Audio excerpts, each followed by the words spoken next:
Bonjour et bienvenue dans le jour numéro 5 de ton kit de survie pour soignants dérégulés.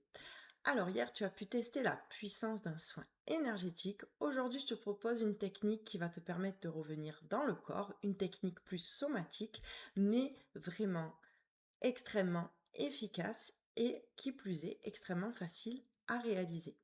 Je parle de la respiration. Pour pratiquer, tu peux trouver sur YouTube un tas de vidéos de cohérence cardiaque ou de techniques de respiration pour s'apaiser.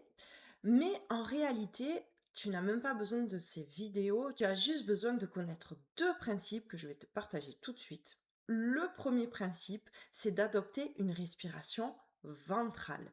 Quand on est stressé, quand on a notre système nerveux bloqué en survie, on a tendance à avoir une respiration plus au niveau de la poitrine. Deuxième principe, c'est d'avoir des expirations plus longues que tes inspirations.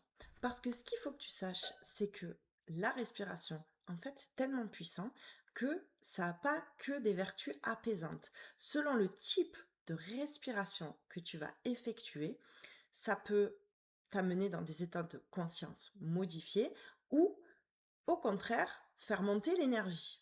La respiration que je vais te proposer aujourd'hui, elle est hyper simple à retenir et bien sûr, elle est dans le but de t'apaiser. Tu peux la faire n'importe où, quand tu conduis, en salle de pause, entre deux patients.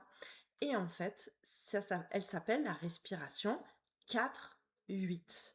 Donc, c'est très simple. Tu vas respirer avec ton ventre et tu vas en fait inspirer sur 4 temps et expirer sur 8 temps.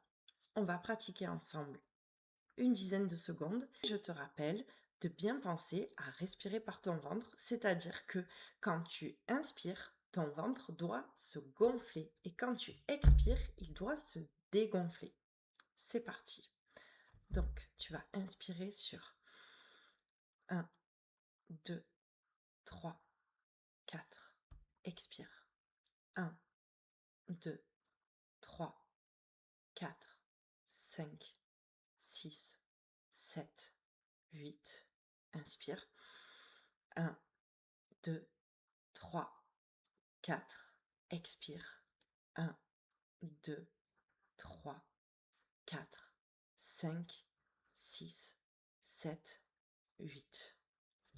N'hésite pas à mettre cette vidéo en pause si tu veux continuer cet exercice.